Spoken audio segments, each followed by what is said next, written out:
ఒక్క గంట అండి. గంట గంటని అంటూ ఉంటే లో నుంచి ఆకలి మంట,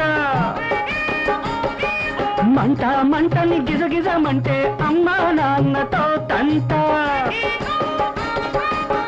మంటను మరిచేసి తలుపులు మూసేసి దుప్పటి ముసుగేసి సరిగమ పాడేసి ఆ తీసుకున్నామం పెడితే ఆడబాసుతో తంట. హూ ఇస్ దట్ రాక్షసి? ఉన్నది ఒక శూర్పణఖ,